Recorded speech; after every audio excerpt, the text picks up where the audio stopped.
কথা আমার আজকের অধিবেশন শুরু হচ্ছে, যেখানে আমরা প্রথমে মুজাফফর হোসেনের কাছ থেকে গল্প শুনবো। মুজাফফর হোসেনের অনেকগুলো পরিচয়: লেখক, প্রাবন্ধিক, অনুবাদক এবং সংগঠক। আমার সাথে মুজাফফরের পরিচয় হয়েছিল বোধহয় 2017 সালে। আমরা ইনসিডেন্টালি মিশিগান নামে একটি অনুষ্ঠান করছিলাম। আমি মুজাফফরকে চিনতাম না এবং আমরা বাংলাদেশ থেকে একজন লেখক আসুক চাইছিলাম এবং আমাকে মুজাফফরের গল্প পাঠানো হয়। যদিও শেষ পর্যন্ত মুজাফফর আসেনি, কিন্তু এই গল্প দুটো পড়ে, এখন সেই গল্পের নামটা আমার মনে নেই, যে পড়ে যথেষ্ট চমৎকৃত হয়ে এবং পরবর্তীকালে মুজাফফরের ইউএসএ তে থাকতাম, সে সময় তো পেতাম না। পরবর্তীকালে যখন কলকাতায় আসি এবং বাংলাদেশে থেকে বই পাওয়া একটু সহজ হয়, অনেক লেখা পড়ার সৌভাগ্য হয়েছে। এইটুকু মনে হয়েছে ওর লেখা থেকে গল্পকার হিসেবে মুজাফফরের একটা আলাদা জায়গা মুজাফফর বানিয়ে নিয়েছেন। তার থেকেও বিশেষভাবে বলতে হয় তার লেখনী, যেটা চারপাশের সমাজের যে কোনো ঘটনাকে তো অন্য দৃষ্টিভঙ্গি নিয়ে পাঠককে দেখতে বাধ্য করেন। বলাই যায় ম্যাজিক রিয়ালিজম, সার্রিয়াল লেখা, কিন্তু যার সঙ্গে মিশেছে একটা সামাজিক দায়বদ্ধতা। মুজাফফরের লেখার মধ্যে এটা কিন্তু পাই। তার গল্প যেমন মানুষের মাংসের রেস্তোরাঁ, আমার মা বেশ্যা ছিলেন, মনেই হতে পারে লেখক বোধহয় কোনো চমক দিতে চাইছেন। আমি বলবো অবশ্যই লেখক চমক দিতে চাইছেন একভাবে, আসলে পাঠকের স্বাভাবিক পাঠ অবস্থানকে নড়িয়ে দিচ্ছেন কিছু বলার জন্য। সেই জন্য যখন শুনলাম যে 2000-2500 গল্প পাঠককে ধরে রাখা যাবে কিনা, মুজাফফরের গল্প কিন্তু ধরে রাখা যায় এই কারণেই পাঠক একটু নড়ে চড়ে বসেন এবং ভাবার চেষ্টা করে এই গল্পটা যাচ্ছে কোথায়। আর এই কারণেই বোধহয় তার গল্প নিয়ে নাটকও হয়েছে। শান্তিনিকেতনে ঘন ঘনই ওনার গল্প নিয়ে নাটক হচ্ছে, এবং আমি জানি নিউ ইয়র্কে নো ম্যানস ল্যান্ড, যেটা অ্যান্টনি পত্রিকায় অনুবাদের পর সেটাও অভিনীত হয়েছে। তার লেখা অনুদিত হয়েছে ইংরেজি ভাষা ছাড়াও অন্য বহু ভাষায়। গল্প ছাড়াও মুজাফফর তো পেশাগতভাবে ঢাকা বাংলা একাডেমির একজন কর্মকর্তা। এছাড়া বিশ্ব সাহিত্য এবং অনুবাদ সাহিত্য নিয়ে লিখেছেন প্রচুর বই, যেগুলো সত্যি অ্যাকচুয়ালি পাঠক প্রিয়, এবং পাঠক সেই ধরনের পাঠক যারা গল্প এবং লেখার গভীরে ঢুকতে চান। তার একমাত্র উপন্যাস তিমির যাত্রাও এই একইভাবে শুধু ভালো লাগার জন্য পড়া যায় না, পাঠককে ভাবতে বাধ্য করে। এই পর্যন্ত মুজাফফরের বইয়ের সংখ্যা 16 এবং অনেক পুরস্কারও পেয়েছেন লেখক। তার নাম বলছি না আলাদা করে, কিন্তু মুজাফফরের লেখা সঙ্গে পরিচয়ের সুবাদে এইটুকু আমার মনে হয়েছে যে সমাজের বিভিন্ন ঘটনাকে বিভিন্ন ভিন্ন দৃষ্টিতে দেখার এবং বোঝার সুযোগ উনি পাঠককে করে দেন। আপনাদের সকলকে আমার নমস্কার থাকলো এবং সেই সঙ্গে শ্রদ্ধা, ভালোবাসা। গল্প তো আসলে আরো ভালো লাগে পাঠের অভ্যাস থাকলে এবং পাঠের যে আলাদা শিল্প সেটা রক্ত থাকলে। আমার খুবই দুঃখের কথা যে সেটা আমার একদমই নেই, এবং আমার জানা মতে এবার বোধহয় আমি দ্বিতীয়বার কোনো জায়গায় গল্প পাঠ করছি। তো আপনারা সেইভাবেই দেখবেন যে আমি জানি না কতটুকু আপনাদের এঙ্গেজ করতে পারবো। আমি গল্পে চলে যাচ্ছি। গল্পের নাম হচ্ছে স্মৃতির দরজা খুলে। এটা আমার প্রায় 1.5 থেকে 2 দশক আগের লেখা। ধরো তুমি এমন কিছু একটা হতে চাও, কিন্তু জানো সেটা কোনো অবস্থাতেই হওয়া সম্ভব নয়। আবার তুমি অন্য কিছু হতে চাও না। মৃত্যুর কয়েকদিন আগে বৃদ্ধ লোকটি আমাকে বলেছিলেন। মৃত্যু মানে আত্মহত্যা। বয়স যা হয়েছিল আর কটা দিন অপেক্ষা করলে এমনিতেই চলে যেতে হতো। তবুও তিনি সিদ্ধান্তটা নিবেন যে সেটা আমাকে আকারে ইঙ্গিতে বলেওছিলেন। আমি ততটা বুদ্ধিমান নই বলে তখন ধরতে পারিনি। মরে যাওয়ার আগে একটা সিদ্ধান্ত অন্তত আমি নিজে নিতে চাই। পরিবার, সমাজ, রাষ্ট্র, অদৃষ্ট কারো না, একান্ত আমার সিদ্ধান্ত সেটা। শেষ দিন চায়ের বিল পরিশোধ করে উঠে যাওয়ার মুহূর্তে ঝুলে পড়া দেহটা কিছুটা শক্ত করে তুলে ধরে কথাগুলো বলেছিলেন। আমরা প্রতি শুক্র এবং শনিবার দরগার সামনে পদ্মা পাড়ে বাঁশ দিয়ে দাঁড়ানো চায়ের দোকানটির একটু দূরে পাশাপাশি বসতাম। বহুদিন একসঙ্গে বসার পর আমরা হঠাৎই একদিন আবিষ্কার করেছিলাম আমরা দুজনে সন্ধ্যা থেকে অনেক রাত অবধি যতক্ষণ চায়ের দোকানটা খোলা থাকে পাশাপাশি বসে থাকি। আমরা প্রতিদিন পাশে নতুন একজন লোক বসছে ভেবে এতদিন এড়িয়ে গেছি পরস্পরকে। সেদিন চায়ের দোকানদার যদি না বলতো, চাচাকে দেখছি না যে, গেল সপ্তাহে আসেনি, কোন চাচাকে? ওর কোথাও ভুল হচ্ছে ধরে স্বাভাবিক স্বরে কথাটা পাল্টা প্রশ্নটা করেছিলাম। ওই যে প্রতিদিন আপনার পাশে বসেন, আপনারা একসঙ্গে চা খান, তারপর দোকান বন্ধ করার সময় হলে যে যার বিল দিয়ে উঠে পড়েন। এরপর আমি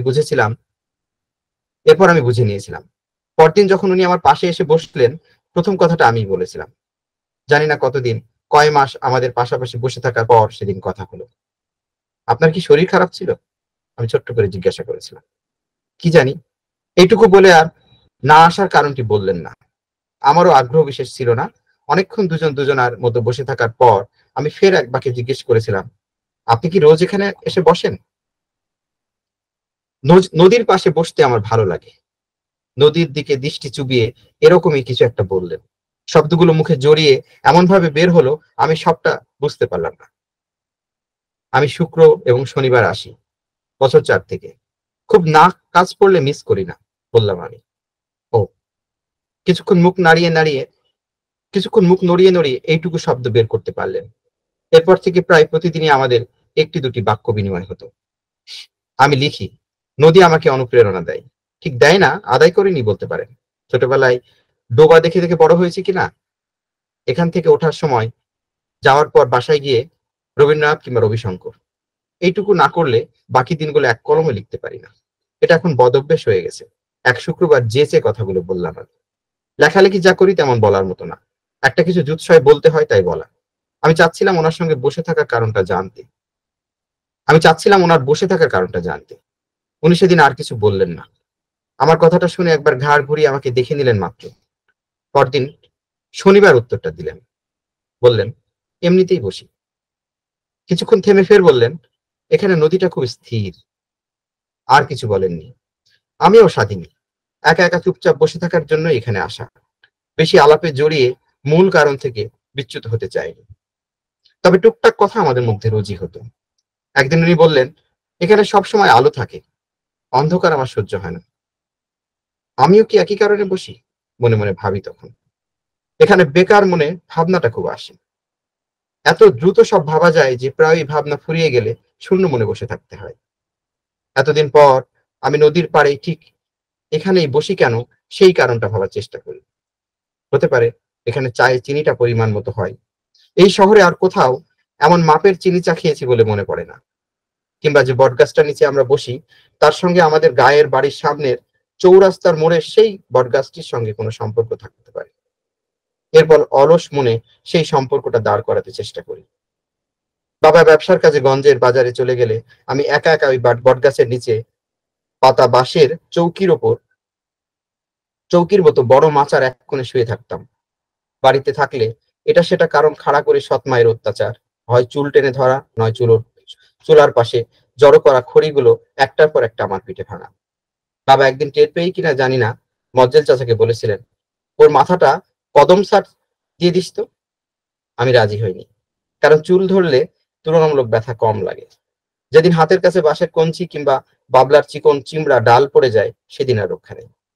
চুলটা না থাকলে সব পিঠের উপর দিয়ে যাবে শুনে মজ্জেল চাচা চুলে আর তেমন হাত দেয়নি। তবে আজ এতটা বছর পর আবিষ্কার করি, চুল কাটতে না দেওয়ার অন্য একটা কারণও ছিল। মিলার মা, ছোট দাদি, আমার মাথায় সুন্দর করে বিলি কেটে ঘুম পাড়িয়ে দিত। বাবা প্রায়ই অনেক রাত করে আমাকে মিলার মায়ের কাছে রেখে যেতেন। মিলা আর আমি পিঠাপিঠি, মা মারা শিশু বলে বিশেষ দরদ পেতাম ওই বাড়িতে। শুনেছি আরো ছোট থাকতে মিলার মায়ের বুকের দুধও পান করেছি। সেই হিসেবে ছোট দাদি আমার দুধ মাতাও। সুবিধা হলো মিলার বাবা ফজু দাদা দেশে ছিল না। ফজু দাদার নাম শুনেছি, কখনো দেখিনি। বুদ্ধি হওয়ার পর থেকে জেনেছি তিনি ভিন দেশে গেছেন কাজ করতে। এতদিনে দেশে ফিরেছেন কিনা জানি না। মিলা বেঁচে থাকলে জানার আগ্রহ কিছুটা থাকতো।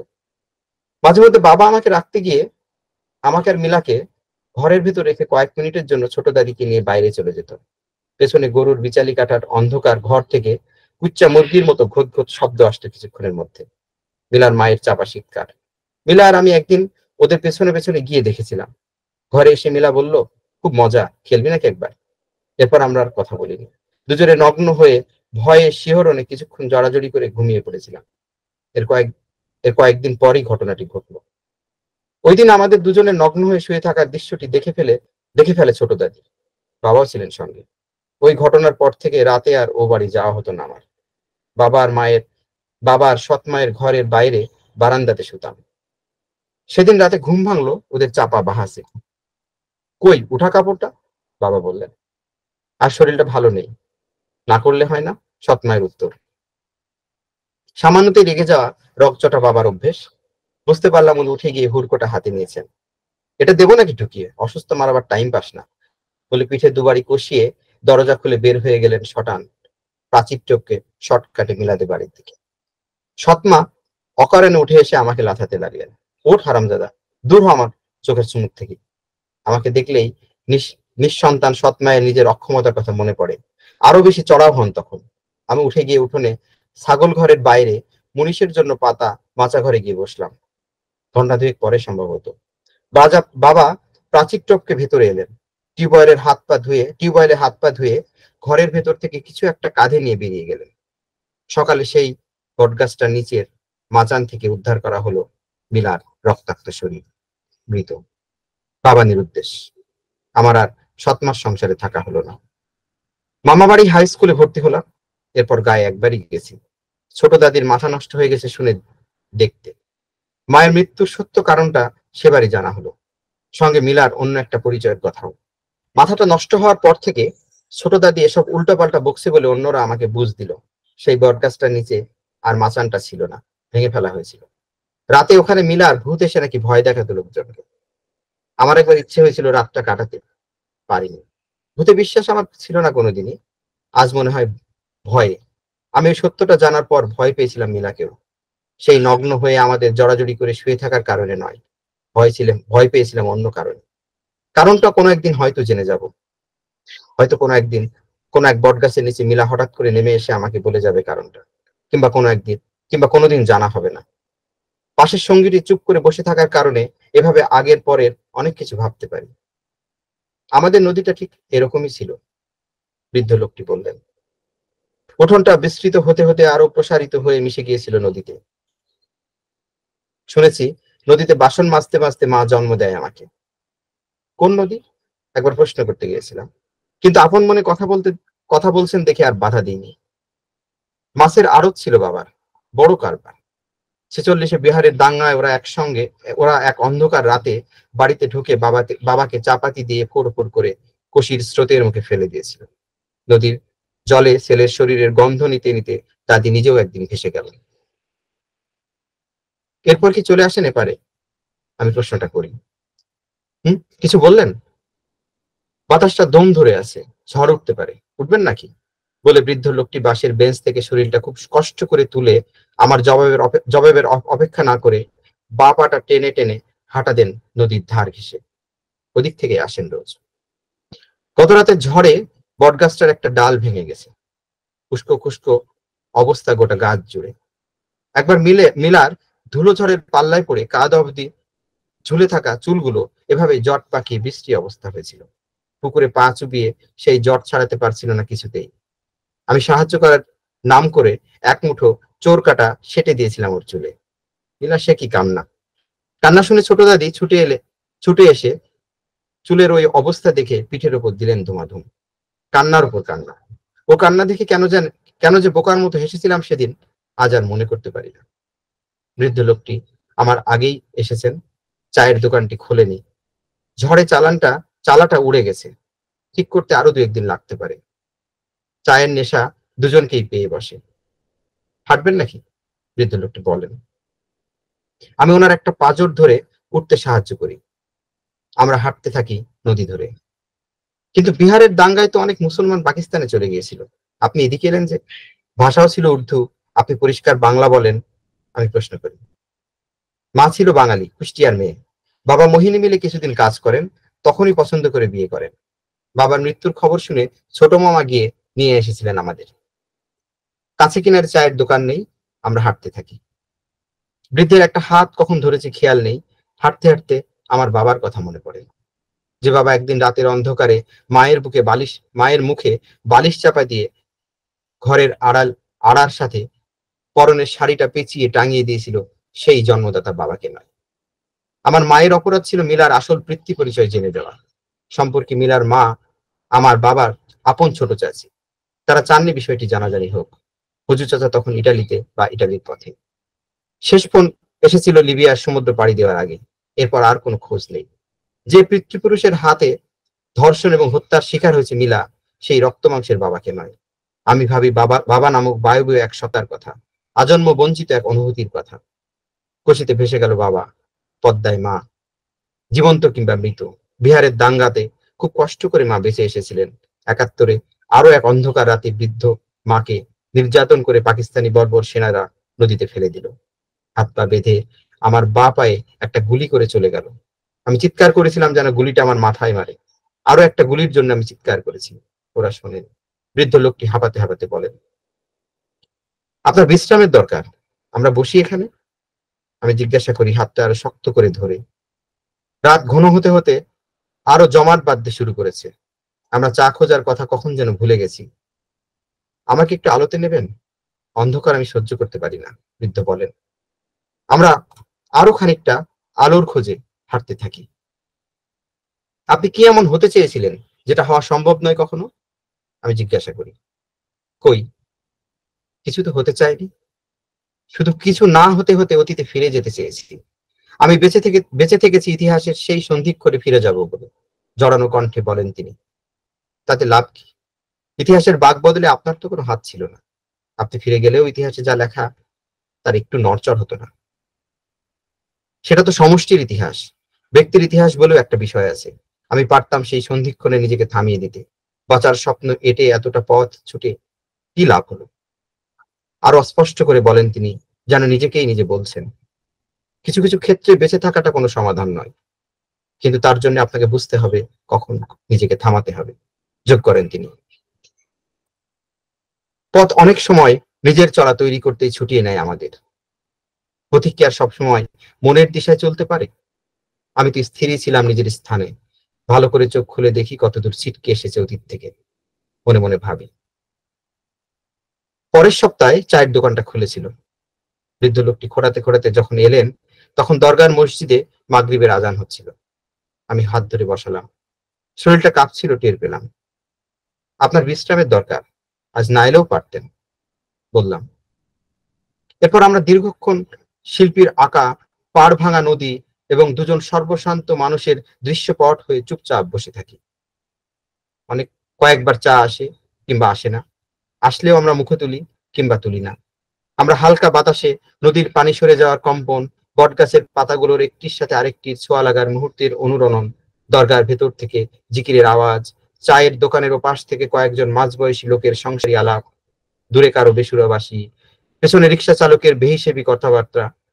এর মধ্যে আমরা দুজন নিঃশব্দে এটে বসে থাকি আরো অনেকটা সময়। মরে যাওয়ার আগে একটা সিদ্ধান্ত অন্তত আমি নিজে নিতে চাই। এরপর সেই কথাটা বলে পা টেনে টেনে হাঁটা দিলেন তিনি। সব সিদ্ধান্ত আমরা একাই নেই, কিন্তু শেষ পর্যন্ত তাকে আর একার থাকে? ঠিকমতো কথাগুলো না বুঝেই আমি নিজেকে উত্তর দিয়েছিলাম। বৃদ্ধ লোকটি চলার পথ ধরে নদীটা ঝাপসা হয়ে ওঠে। চায়ের দোকানটা সরে যেতে থাকে দৃশ্যপটের বাইরে। রাত আরো ঘন হতে হতে বাতাস কেটে নদীর চলার শব্দ, দরগার জিকিরের ধ্বনি, ল্যাম্পপোস্টের আলোটা সবকিছুই স্মৃতির ওপাশে লীন হতে থাকে আমাকে সাক্ষী মেনে। মুখোমুখি জেগে ওঠে কেবল বটগাছটি। ধন্যবাদ আপনাদেরকে, এই পর্যন্তই। খুব ভালো লাগলো শুনে। আমরা এই গল্প নিয়ে আমাদের কার কেমন লাগলো আরো পরে আমরা একটু আলোচনা করবো। আমরা একসাথে পাপড়ি রহমানের গল্পটাও শুনে নিই। হ্যাঁ, মুজাফফর হোসেন। পাপড়ি রহমান বাংলা ভাষার একজন স্বনামধন্য লেখিকা। আসলে অনুষ্ঠানের শুরুতেই ভগীরথদা ওনার লেখা সম্বন্ধে অনেকটাই বলেছেন, সেজন্য আমি সংক্ষেপে বলবো। পাপড়ির উপন্যাস বয়ন, নদীধারা আবাসিক এলাকা, পালাটিয়া, এই যে কোনো একটি পড়লেই বোঝা যায় যে লেখিকা কিভাবে উপন্যাসে বর্ণিত জীবনকে শুধু কাছে থেকে দেখেন না, সেই জীবনযাত্রা উপলব্ধি করেন, আত্মস্থ করেন। তাই বলে সেই লেখা কখনোই আজ অন্তত আমার মনে হয়েছে শুধু জীবনের পোর্ট্রেট হয়ে থেকে যায় না, লিনিয়ার তো নয়। পাপড়ির পাঠে পাওয়া যায় আবিষ্কারের আনন্দ, সাহিত্য এবং সামাজিক এই দুই দিক থেকে। তো আমি ওর দুটো উপন্যাসই শুধু পড়েছি, বয়ন এবং নদীধারা আবাসিক এলাকা, তার থেকে এই ধারণা। পালাটি আমি পড়িনি, হয়তো এবার পড়বো। আজকে ভগীরথ দা যখন বললেন আমাকে বইটা নিয়ে পড়তে হবে। পাপড়ির গল্প সেই তুলনায় আমি কম পড়েছি। আমরা অ্যান্টনি ম্যাগাজিনে অনুবাদের জন্য বেশ দু একটি গল্প পড়েছি। এই গল্পতে ওনার চলন একটু অন্যরকম, ছন্দময়, সার্রিয়াল। কিন্তু পাপড়ি লেখা বলতে আমার কাছে প্রথমেই আসে উপন্যাসের কথা, কেন এই দুটো উপন্যাসে আমার মনে হয়েছে খুবই খুবই বড় দুটো কাজ। তার মধ্যে একটা কাজ নিয়ে আমরা খুব আনন্দিত যে অ্যান্টনিম বয়ন উপন্যাসের অনুবাদের কাজ করছে। তো এটুকুই বলবো। আমরা গল্প শুনি পাপড়ির। পাপড়ি রহমানের নামটা কিন্তু এবারও বেশ পরিচিত। আমিও বোধহয় না, আমিও 2-3টে গল্প পড়েছি। তো আজকে আমরা ভালো লাগছে মুখোমুখি হয়ে। আপনি পাপড়ি শুরু করুন গল্প। ধন্যবাদ বিশ্বদা, এবং আজকে যারা আছেন আমাদের অনুষ্ঠান দেখছেন সবাইকে আমার ভালোবাসা এবং শুভেচ্ছা জানাই, এবং আয়োজকদের অবশ্যই আমার কৃতজ্ঞতা। তো আমি আজকে যে গল্পটা পড়বো সেটা হলো, গত 3 বছর আমি আসলে কোনো গল্প লিখিনি। আমি একটা উপন্যাসের কাজ করছিলাম। 3 বছর পরে সম্প্রতি একটা গল্প লিখেছি। এটা গিয়েছে ঈদ-সংখ্যা শব্দ ঘরে। এই গল্পটা আমি পড়ার চেষ্টা করি। আর যেহেতু আমি গল্প খুব কম পড়া হয়েছে আমারও, মুজাফফর যে কথাটা বলল, তো ভুল ত্রুটি বা পাঠ সেরকম না হলে ক্ষমা করবেন। আমার গল্পের নাম বিড়ালিনী। আতুর্জান বিবিকে আমি তুলে এনেছিলাম বটতলার মোড় থেকে। জায়গাটা ঠিক বটতলার মোড়ও নয়, সোজা চলে যাওয়া রাস্তার ঢাল, যেখানে নদীর সঙ্গে মিশেছে, ওরকম একটা জায়গা। তোর আগে তখন টানের মরশুম, জল শুকিয়ে বিষণ্ণ করে তুলেছে নদীর চেহারা। ওই ছপছপে জলকাদার ভেতর বহু কষ্টে হামাগুড়ি দিয়ে নাকি হেঁটেই শুকনো মাটির সন্ধান করছিল ও। এই এক সমস্যা, বিড়ালেরা হাঁটে নাকি হামাগুড়ি দিয়ে চলে, এই ধন্দের সহসা কুলকিনারা করা যায় না। তাছাড়া কাদা জলে মাখামাখি হয়ে এতটাই কিম্ভূত কেমাকার অবস্থা, ও যে একটা বিড়াল এটা বোঝাই মুশকিল হয়ে উঠেছিল। কিন্তু আমার সদা সজাগ কান বহু দূর থেকে আর্ত ও ক্ষীণস্বরে মিয়াও মিয়াও শুনছিল। এই দিকটা শহরতলি, চড়া ও প্রায় যানবাহন শূন্য রাস্তায় রিক্সা চলছিল দ্রুত গতিতে। রিক্সার গতির সঙ্গে আমি পেরে না উঠলেও ছিলাম উৎসুক। এদিক ওদিক তাকাচ্ছিলাম ওই মিয়াওয়ের উৎস খুঁজে পাওয়ার জন্য। কোথায় আছে ও এখন? বহু বিষয়ে আনাড়ি হলেও বিড়ালদের গলার আওয়াজ আমি ভালোভাবেই বুঝতে পারি। আমি জানি বিষাদ, আনন্দ কিংবা বিপদে ওরা কখন কিরকম ভাবে ডেকে ওঠে। বিড়াল অভিজ্ঞতা আমার নতুন নয়। বালিকিবালায় চিনি নামের একটা বিড়ালকে অত্যন্ত আদর যত্নে বড় করেছিলাম। কিন্তু আমার আম্মা ছিল প্রচন্ড রকম বিড়াল বিদ্বেষী। ফলত একদিন চিনিকে চটের বস্তায় বন্দি করে ফেলা হলো। রাস্তায় বন্দি অবস্থায় ওকে নদী পার করে রেখে আসা হবে। আমি অসহায় হয়ে দেখছিলাম সরু ও ধারালো নখগুলি দিয়ে চিনি চটের বস্তা আস্তে আস্তে করছে। হয়তো দুনিয়া আন্ধার করে ফেলা ওই বন্দি দশা থেকে মুক্তি পাওয়ার আশায় ও লড়ছিল। আমি দেখছিলাম চিনি, সঙ্গে সঙ্গে জবাব এলো মিয়াও।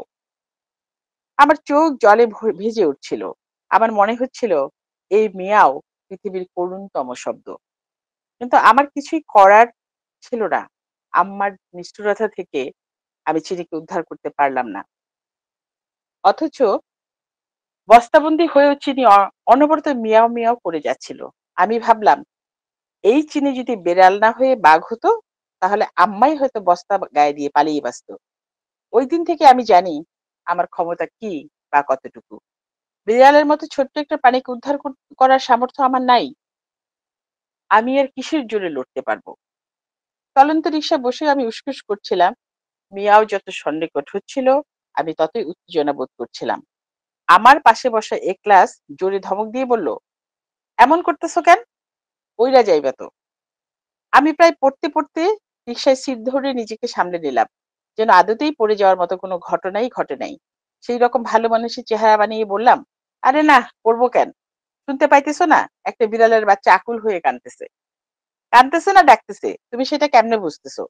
আমি বুঝতে পারি, সেটা তুমিও জানো। এক ক্লাস বাম হাতের শক্ত কুনি দিয়ে আমাকে এক পাশে ঠেলে বলল, জানবাই তো, ওইটা তো মানুষের বাসা না, বিলায় রাখা। আমি কেমনে যে সহ্য করে থাকি। এক ক্লাস মিথ্যা কিছু বলে নাই। বালিকে বেলায় ছিদিকে দেপান্তরে পাঠানোর দুঃখ ভুলতে আমি আরো 9টা বিড়ালকে পালা পোষা করছি। এ ক্লাস আর আমার সংসার 9টা বিড়ালের কীর্তিকলাপে ঠাসা। তবে ওদের পালা পোষার জন্য এ ক্লাস 1 পয়সাও খরচ করে না। বিড়ালের খাওয়া দাওয়া, ভ্যাকসিন, লাইগেশন, ভ্যাসিকটমি, খাই খরচা বাবদ যে টাকা লাগে সেসব আমি রোজগার করি। আমার রোজগার বলতে ফুড সাপ্লাই করা, প্রতিদিন 100 জনের লাঞ্চ বক্স টাইমলি পৌঁছে দেওয়া। 2টা কাজের বুয়া সকাল থেকে বিকাল অবধি আমার এই বিজনেসে সাপোর্টার হিসাবে নিয়োজিত আছে। শুক্রবার শনিবার এই 2 দিন আমার বিড়াল দিবস। এই 2 দিন আমি ক্যাটারিং এর সমস্ত সার্ভিস বাদ রাখি। বিড়াল লালন পালন করতে করতে এই 2 দিন ঝড়ো হাওয়ার মতো উড়ে যায়। এ ক্লাসের 15 ধাক্কা খেয়ে আমি ফের পড়ে যাওয়া অবস্থার ভিতর পতন সামলে বললাম, মামা এইখানে একটু দাঁড়ান। রিক্সা থেমে গেল। নাকি একটি যুদ্ধ বিমান ধসে পড়তে পড়তে রানওয়ে স্পর্শ করলো। যেটাই হোক, আমি লাফ দিয়ে রিক্সা থেকে নেমে পড়লাম। তারপর তড়িঘড়ি করে দৌড় দিলাম মিয়াও এর উদ্দেশ্যে। কিন্তু কাছে গিয়ে আমি নতুন করে বিভ্রান্ত হলাম। প্রাথমিকভাবে মনে হলো কাদায় মাখামাখি হয়ে কোনো মাছ আচানক জলশূন্য অবস্থার ভিতর পতিত হয়েছে। দিক দিশা না পেয়ে হেসড়ে বেড়াচ্ছে নদীর পাড় ধরে। কিন্তু মিয়াও ডাক আসছে তাহলে কোত্থেকে? রিক্সায় বসে থাকা এক ক্লাস একাধারে কি সব বলে যাচ্ছে, আমি সেসব শুনতে চাই না। ওর যা ইচ্ছে বলুক। বিয়ের 5 বছর ধরে এরকমই শুনছি। সারাদিনই গালিগালাজ করা ওর স্বভাব। এক গ্লাস পানি ভরে খেতেও এক গ্লাসের আলসামি লাগে। ডাইনিং টেবিলের জগ থেকে গ্লাসে পানি ঢালতে ঢালতে আমাকে গালি দেয়। এমনকি সকালে চা খেয়ে খালি কাপ সিঙ্কের উপর জোরে শব্দ করে রাখতে রাখতে আমাকে গালি দেয়।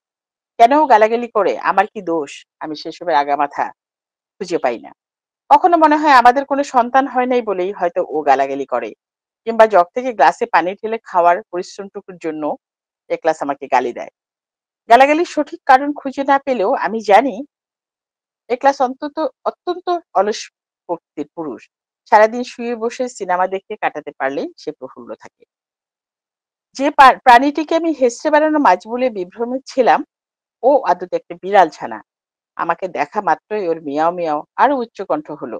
আমি দেখলাম কাদার গোল্লার ভিতর হীরকখণ্ডের মতো উজ্জ্বল চোখ, যার চাহনিতে আকুতি মাখামাখি। কে তুমি এমন দয়াবতী? চলন্ত রিক্সা থামিয়ে ঝপ করে নেমে পড়লে আমাকে দেখে। এখন আমাকে উদ্ধার করো, তোমার সঙ্গী করো। একটা বিড়ালকে কি করে ধরতে হয় আমি তা জানি।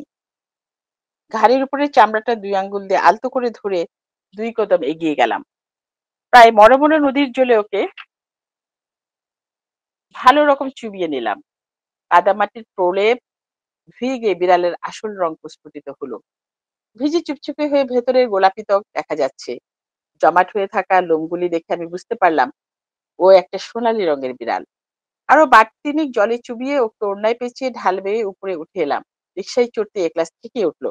এর আরেকটা বিলাই? তোমার কি হায়ালাজ নাই? বিলাই দেখলে একেবারে বেহুশ হয়ে যাও কে রে? আমি নির্বিকার থেকে বললাম, মামা এবার উল্টা দিকে যান, যেখান থেকে আসছিলেন সেইখানে যান। আমার কথা মতো রিক্সা ঘুরতে এ ক্লাস জোরে চিৎকার করে উঠলো, এসবের মানে কি শারমিন? হ্যাঁ, তোমার মনে যেটা ইচ্ছা হইব সেটাই করবা নাকি? অনেক সহ্য করছে, আর না। এবার সবকিছুর বিহিত করবি? তোমার আত্মীয় ডাইকা বিহিত করতে হইব। আমি আগের মতো নির্বিকার থেকে বললাম, বিহিত করো। আমি কি মানা করছি বিহিত করতে? আমার বলা কথাগুলি কি জোর বাতাসে উড়ে গেল? এ ক্লাসের কানে গেল কিনা বুঝতে পারলাম না। রিক্সাওয়ালা বিচকে শয়তানের হাসি হেসে একবার পিছনে তাকালো, পরক্ষণেই মুখ ঘুরিয়ে সামনের দিকে এগিয়ে গেল। রিক্সাওয়ালা মামার পায়ে এত জোর এলো কি করে?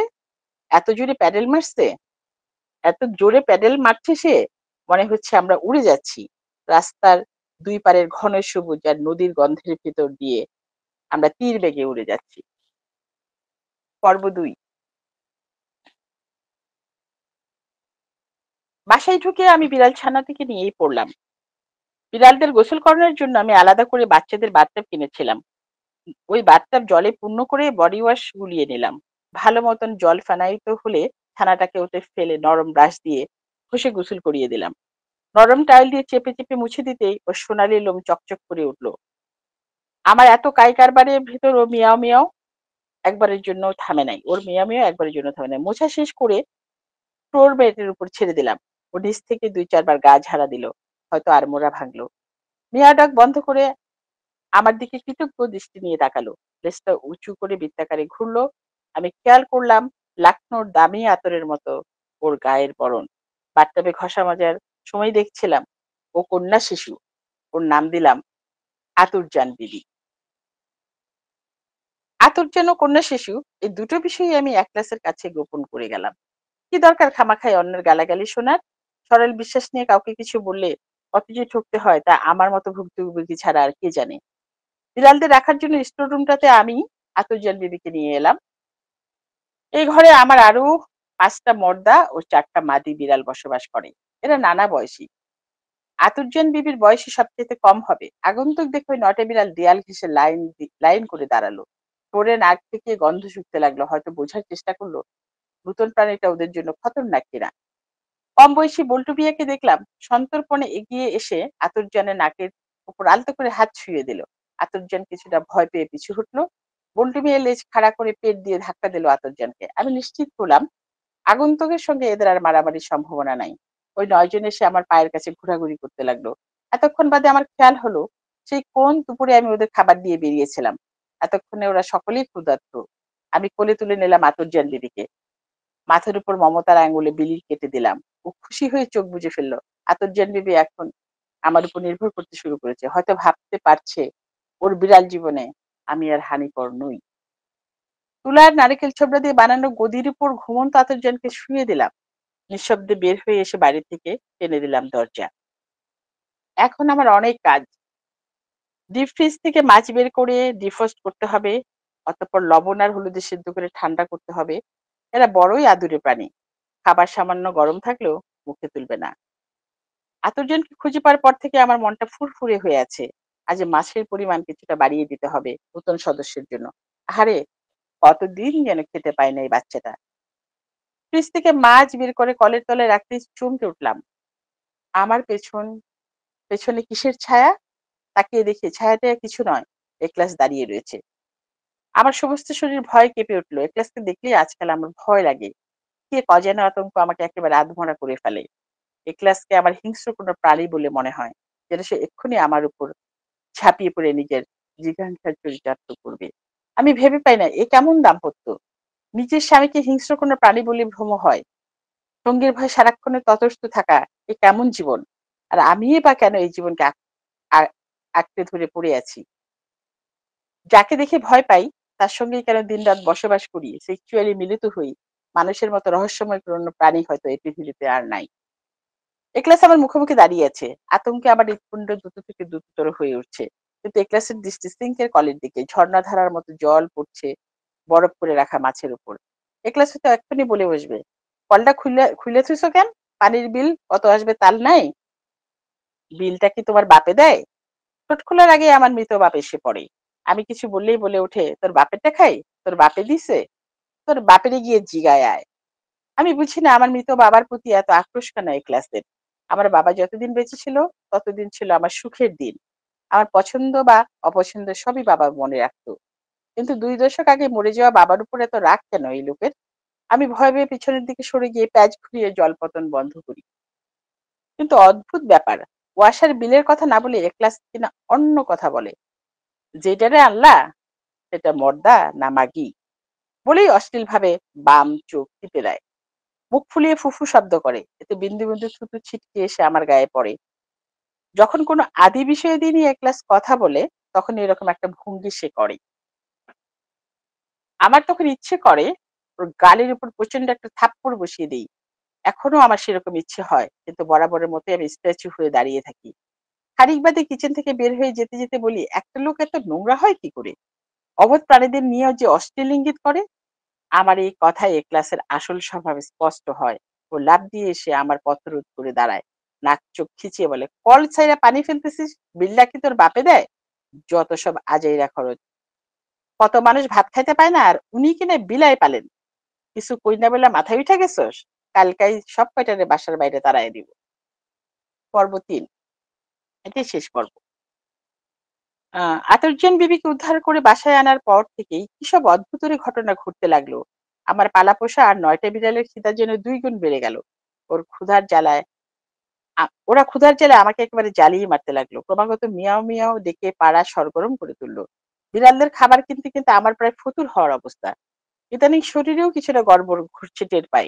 অল্প পরিশ্রম করলেই হাঁপিয়ে উঠি। ভাবলাম এই বিড়ালদের দেখভাল করেই হয়তো ক্লান্তি বোধ করছি। একদিন দাঁড়ানো অবস্থায় আমার চারপাশ অন্ধকারে ভরে উঠলো। চোখের পলকে ঘরের ৪টা দেয়াল পরোটার মতো ভাঁজ হয়ে আমার সামনে লুটিয়ে পড়লো। এ কি বিপদ! এরকম ঘটনা আমার জীবনে কোশ্চেন কালেও ঘটে নাই।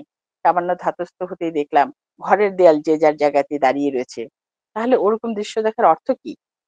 হতে পারে অত্যধিক পরিশ্রমের ফলে আমার মাথা ঘুরে উঠেছে।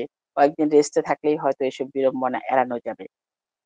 কিন্তু বিষয়টা আমি যত সহজ করে ভাবলাম সেরকম ঘটলো না। বরং উল্টোটাই ঘটতে লাগলো। হরহামেশাই আমি এটা ওটাকে ভাঁজ হয়ে লুটিয়ে পড়তে দেখতে লাগলাম।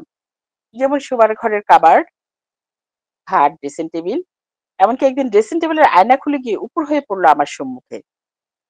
আর আমার শরীর আগের চাইতেও খারাপ হতে লাগলো। আমি যেন হাঁটা চলার শক্তিও হারিয়ে ফেলতে লাগলাম। এদিকে পিরিয়ডের নির্ধারিত তারিখে ৭-৮ ফোঁটা রক্ত দেখা দিয়ে মিলিয়ে গেল।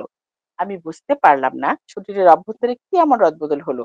প্রতিদিনই মনে মনে ভাবি আজ টানা ঘুম দিব, রেস্ট নেওয়া দরকার। কিন্তু ওই ভাবা পর্যন্তই। আমি ঘুমালে কাস্টমারদের খাবার কে রান্না করবে?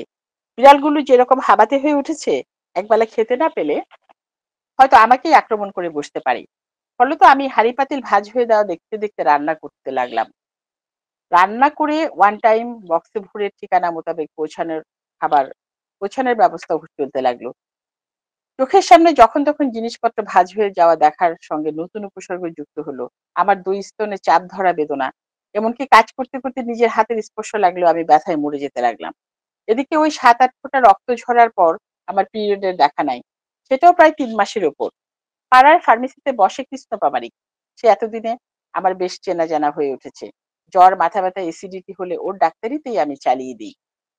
কৃষ্ণের কাছেই একবার যাব স্থির করলাম। শুক্র আর শনিবার এই ২ দিন আমার ফুড সাপ্লাই বন্ধ থাকে।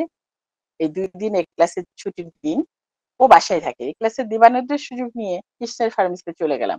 আমার ইদানিং যে সমস্যাগুলো হচ্ছে খুলে বললাম। সব শুনে টুনে কৃষ্ণ আমার হাতে গেট শিওর লেখা একটা লম্বাটে প্যাকেট ধরিয়ে দিল। বাসায় এসে দেখি এটা প্রেগন্যান্সি টেস্ট করার কিট। গেট শিওর এর কথা আমার কেন মনে হয় নাই, এটা ভেবে সামান্য লজ্জা বোধ করলাম। সন্ধ্যার পরে এই ক্লাস চা খেয়ে টিভির সামনে ২ পা ছড়িয়ে বসে গেট শিওর নিয়ে আমি ঢুকলাম বাথরুমে। ইউরিনের ডুবিয়ে স্টিকটা আলোতে ধরলেই হতবাক হয়ে গেলাম। ২ টা লাল দাগ স্পষ্ট হয়ে ভেসে আছে। এটা কিভাবে সম্ভব হইল? গত ৫ বছরের বিবাহিত জীবনে একটা মাসেও পিরিয়ডের তারিখ গরমিল হয় নাই। নির্দিষ্ট তারিখের ১ বা ২ দিন আগে পরে রক্তের ঢল নেমেছে। এত বড় সুসংবাদটা এক্ষুনি এ ক্লাসকে দেওয়া দরকার। বাথরুম থেকে বের হতে হতে আমার মনে পড়ল গত রাতে এ ক্লাস বড়সড় একটা ইলিশ মাছ কিনে এনেছে। মাছের টুকরোগুলো ভেজে আমি নরমাল ফ্রিজে রেখে দিয়েছি। এখন পেঁয়াজ আর টমেটো দিয়ে রান্না করে ফেলি।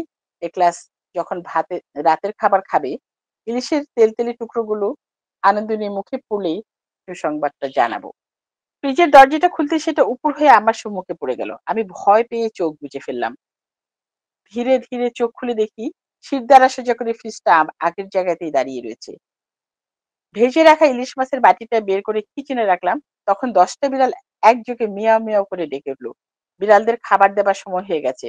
আমি ফের ফ্রিজের কাছে গেলাম। ডিপ ফ্রিজ থেকে মুরগির প্যাকেট বের করে সিঙ্কের উপর ফেলে কল খুলে দিলাম। ১০টা বিড়াল এখন আরো জোরে চিৎকার করছে। কি হলো ওদের? মারপিট লাগলো নাকি? ওদের ঘরে ঢোকা মাত্রই ওরা আমার পায়ের কাছে ঘোরাঘুরি করতে লাগলো। এই ৩-৪ মাসে আতরজান বেবি খানিকটা যুবতী হয়ে উঠেছে। ওর বাদামি লোমগুলো থেকে যৌবন ঝরে পড়ছে। কোলে নিয়ে আমি ওর কানের কাছে মুখ নিয়ে বললাম, বিবি আতরজান, তুমি তো ভারী পয়মন্ত। আমারই ভুল হয়েছে। তোমার নাম আতরজান না রেখে গুড নিউজ রাখা দরকার ছিল। বিড়ালদের ছেড়ে এসে দেখি এ ক্লাস তখনই টিভির পর্দায়। আমার ইচ্ছে করছে ওকে নিবিড়ভাবে জড়িয়ে ধরি, বুকে মুখ ঘষে বলি, আজ আমি শিওর হয়েছি। আমাকে দাঁড়িয়ে থাকতে দেখে এ ক্লাস সন্দেহ নিয়ে তাকালো। ফের টিভি পর্দায় ঢুকে পড়েই উৎপন্ন হলো। কি যেন শুনছে সে। তারপর তড়িঘড়ি উঠে কিচেনের দিকে হাঁটা দিল। ভেবাচোখে খেয়ে আমিও ওর পিছু নিলাম। এক ক্লাস হঠাৎ একটা হঠাৎ কিচেনে যাচ্ছে কেন? এই প্রশ্ন চারভাঁজ হয়ে আমার সামনেই লুটিয়ে পড়লো। যে দৃশ্য এখন আমাকে দেখতে হচ্ছে তা দেখার পূর্বে আমার মৃত্যু হলে হয়তো ভালো ছিল। বিড়ালদের মহাভোজ চলছে। ইলিশ ভাজাগুলি সাবার করে ওরা কাটা চিবুচ্ছে। আমি কি ভুল দেখছি নাকি সত্যি? সত্য মিথ্যা বোঝার আগে একলাস আমার উপর ঝাঁপিয়ে পড়লো। এলোপাথারি মার চলতে লাগলো। শত আঘাতের জর্জরিত অবস্থার ভিতর আমি দেখলাম কয়েকটা বিড়াল কিচেনের ছাদে টিকটিকির মতো ঝুলে রয়েছে। ঝুলন্ত বিড়ালদের মাঝে আতরজার বিবিকেও দেখলাম। কত ঘন্টা নাকি কতদিন নাকি সপ্তাহ থই থই অন্ধকারে ডুবে আছি। আবছা আবছা আলো এসে পড়ছে আমার চোখের পাতার উপর। তলপেটে তীব্র যন্ত্রণায় আমি ছিন্ন ভিন্ন হয়ে আছি। এই যন্ত্রণা আমার যোনিদেশ অবশ করে দিয়েছে। তবু আমি সেখানে উষ্ণ তরল অনুভব করছি। বুলকে বুলকে রক্ত কিংবা জল কিছু একটা বের হয়ে আসছে। আমি জানি না ওটা উষ্ণ রক্তস্রোত নাকি জলের। এরকম আলো আঁধারির দোলাচলের থেকে অনুভব করছি ছোট অথচ ধারালো দাঁত আমার পায়ের পাতা কামড়ে চলছে। পলকা অথচ নরম কোনো প্রাণী আমার সালোয়ারের ভেজা অংশ ছিঁড়ে ফেলতে চাইছে। ওদের মাঝ থেকে কেউ কেউ আমার তলপেট বেয়ে বুকের উপর উঠে এসেছে। বেদনা জর্জর স্তন বৃন্ত চুষে চলেছে। আমি কি মরে গিয়েছি? অথবা আধমরা অবস্থার ভিতর বেঁচে আছি? আমার মাথার ভিতর নিঃসিদ্ধ অন্ধকার। সালোয়ারের ভেজা অংশ কেউ ছিঁড়ে ফেলেছে। উষ্ণ তরলপূর্ণ যোনি অনাবৃত হয়ে পড়েছে। ছোট ছোট জীব লেহন করছে। বাধা দেওয়ার ক্ষমতা লুপ্ত হয়েছি আমি। এরকম সঙ্গীন দশার মাঝে কে বা কারা এমন করছে সেটাও আমি বুঝতে পারছি না। একলাস নাকি আমার পালা পোষা বিড়ালেরা কিংবা কোনো ক্ষুধার্ত বাঘ।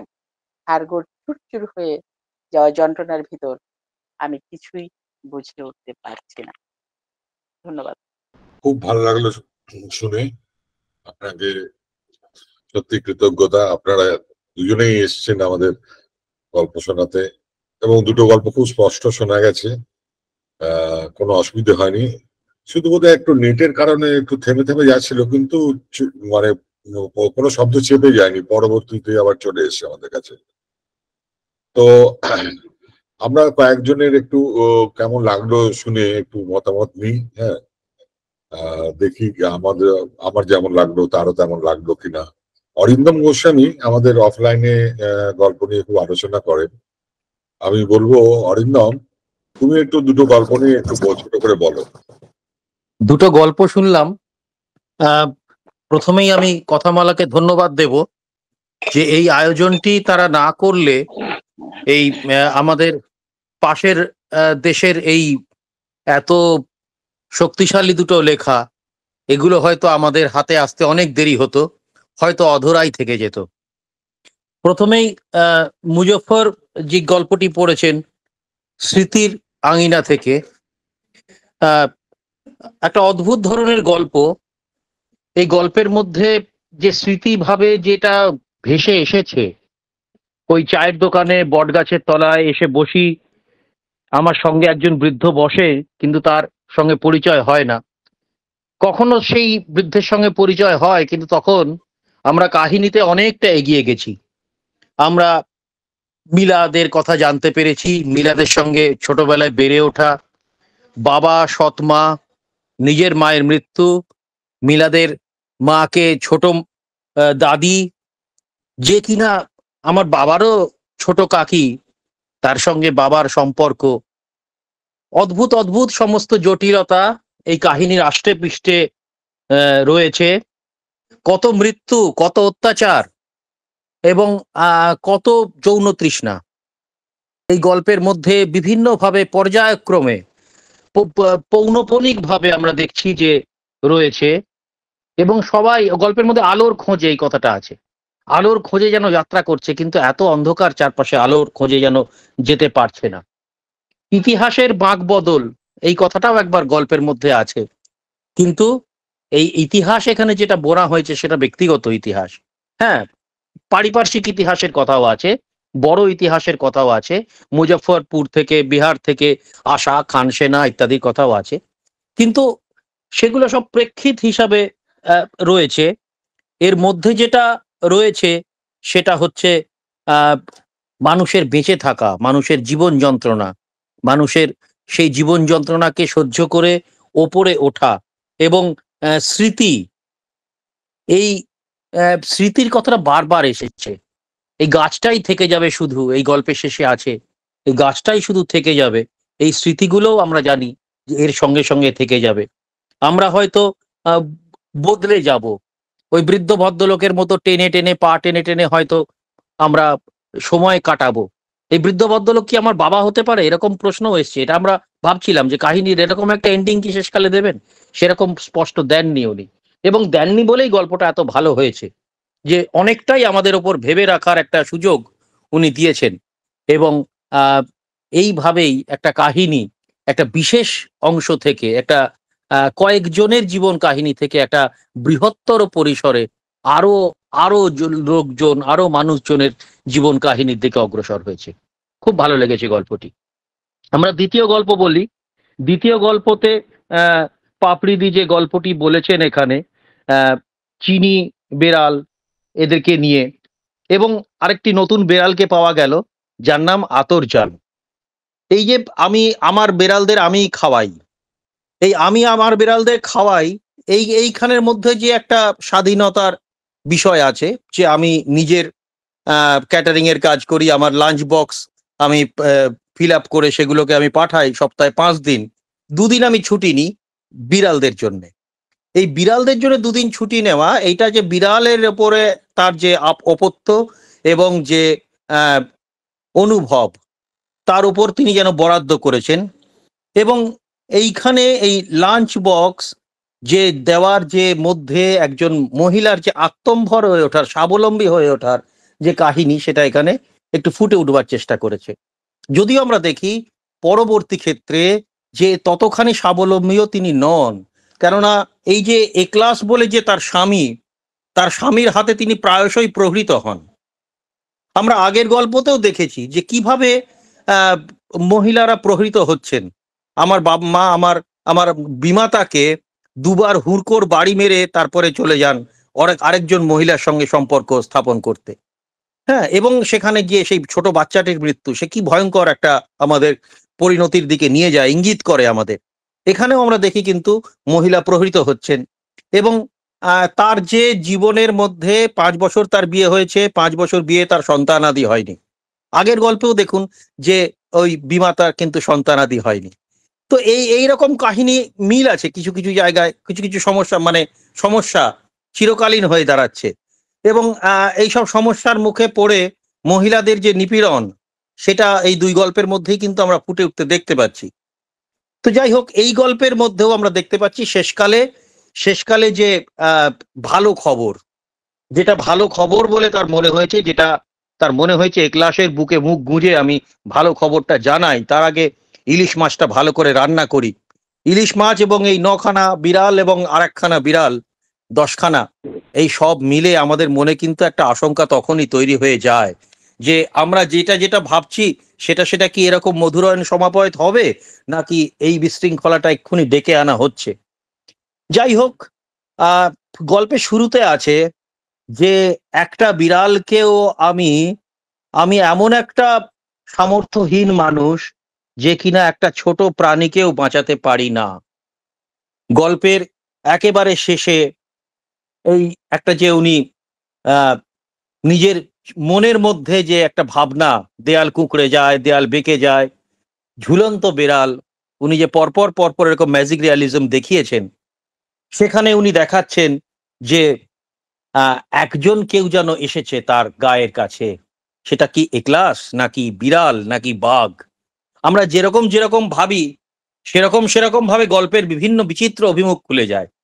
এবং এইভাবে একটা মাল্টি ডাইমেনশনাল একটা গল্প, বহুমুখী, বহু কি বলবো যে নির্দেশ, বহুমুখী একটা নির্দেশ আমাদের কাছে আসে। এবং এই আতরজান বিবি নাকি গুড নিউজ, নাকি তারও পরে এই প্রায় অচৈতন্য হয়ে পড়ে থাকা, এর মধ্যে দিয়ে কাহিনীর মধ্যে যে একদিকে আকর্ষণ, একদিকে নির্যাতন, এবং অপরদিকে সেই নির্যাতনের থেকে পরবর্তী যে অভিমুখ, সেগুলো খুলে যাওয়ার বিচিত্র রাস্তা, এ সমস্ত কিছু নিয়ে এই গল্পটি বিচিত্র দিকে ছড়িয়ে গেছে। পাঠকের কাছে প্রচুর এভিনিউ সামনে আছে, পাঠক নানা রকম ভাবে বহুমুখী দিক থেকে এই গল্পটা ভাবতে পারে। আমার দুই লেখককেই আমি আমার শ্রদ্ধা জানাচ্ছি। ধন্যবাদ। ধন্যবাদ অরিন্দম, খুব সুন্দর করে বলেছো। এরপরে আমি বলবো শিক্ষা গোস্বামী। শিক্ষা দিয়ে আপনি কিছু বল। আমি কথামালাকে ধন্যবাদ জানাই আমাকে এভাবে বলবার সুযোগ দেওয়ার জন্য। তো অরিন্দম গোস্বামী যা বললেন খুব ডিটেল, খুব সুন্দর করে বললেন।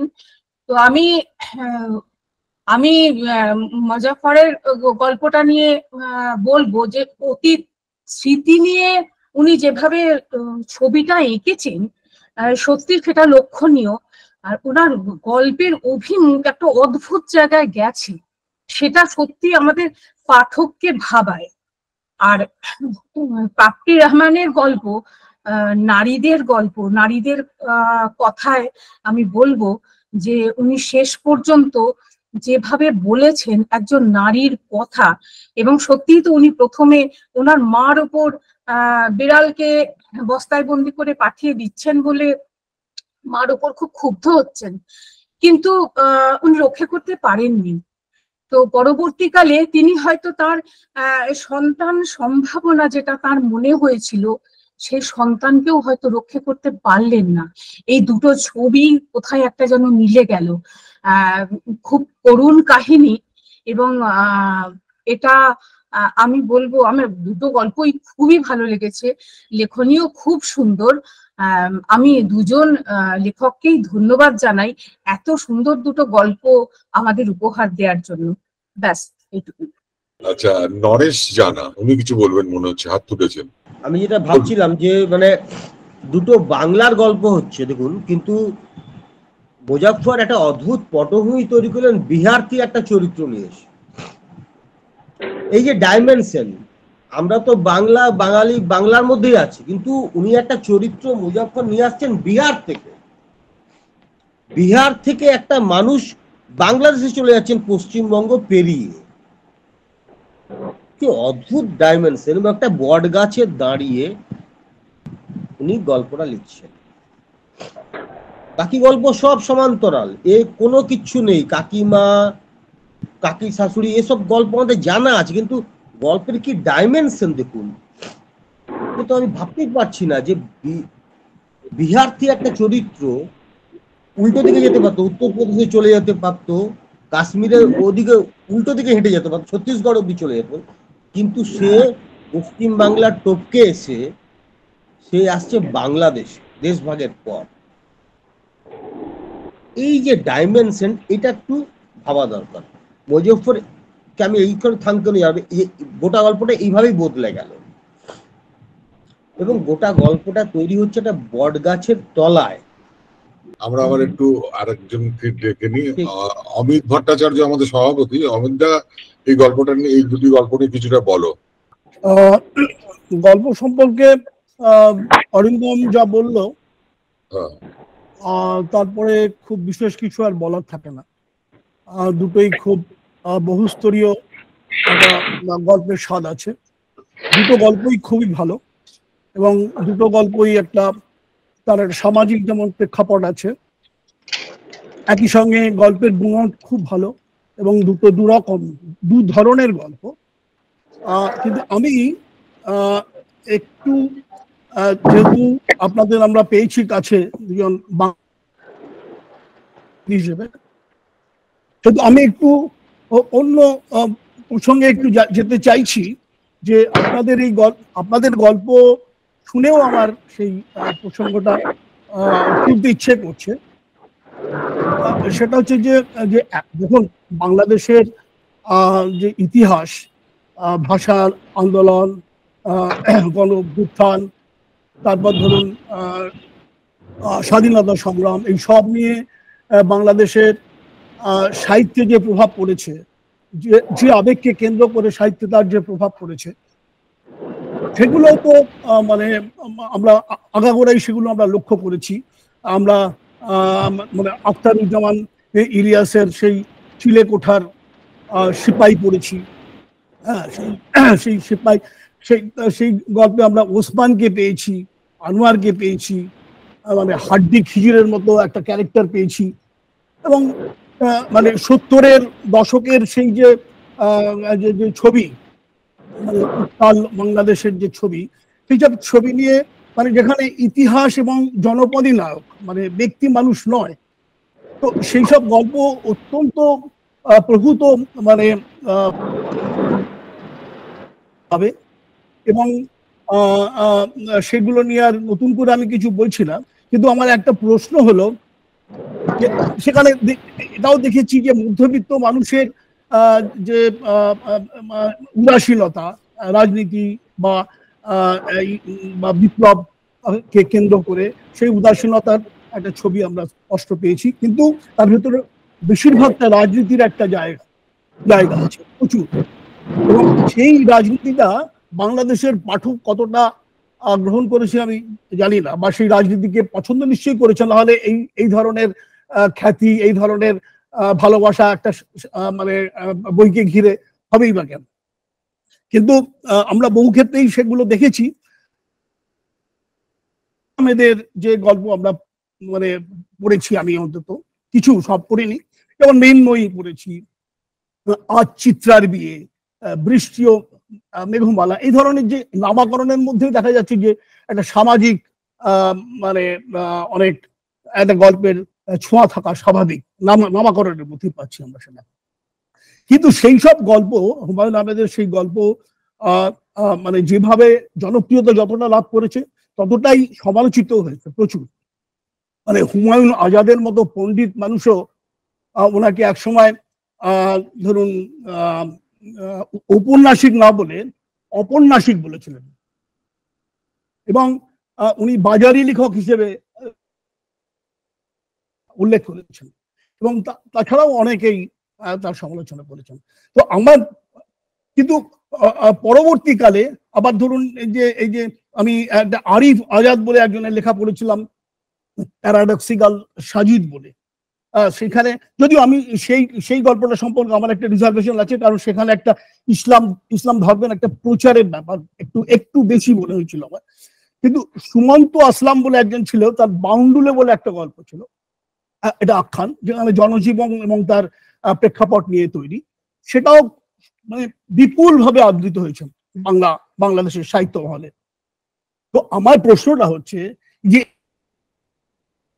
গল্প দুটো শুনলাম, সেই গল্প দুটো ওই সামাজিক একটা প্রেক্ষাপটকে ধরে, মানুষের জীবন ধরে, এবং জীবনের অত্যাচার, স্মৃতি ইত্যাদি নিয়ে, যেখানে রাজনীতির খুব একটা কচকচানি নেই। তো আমার কথা হচ্ছে যে বাংলাদেশের সাহিত্যের অভিমুখ কি এটা কি বিবর্তনমুখী, মানে এবং বা এটা কতটা বিবর্তন মানে এই মুহূর্তে বাংলাদেশের সাহিত্যে এসেছে, বা আগামী দিনে কতটা তার গ্রহণযোগ্যতা বাংলাদেশের মানে পাঠক মহলে সেটা আসা সম্ভব বলে আপনাদের মনে হয়? এটা আপনাদের কাছে আমার জানার খুব কৌতূহল আছে। এইটুকু, আপনারা যে কেউ এর উত্তর দিতে পারেন, যে কোনো উত্তর। হ্যাঁ, দুটো গল্প পড়ে অভিমুখ পাল্টে যাচ্ছে কিনা এটা বোঝা যায় না।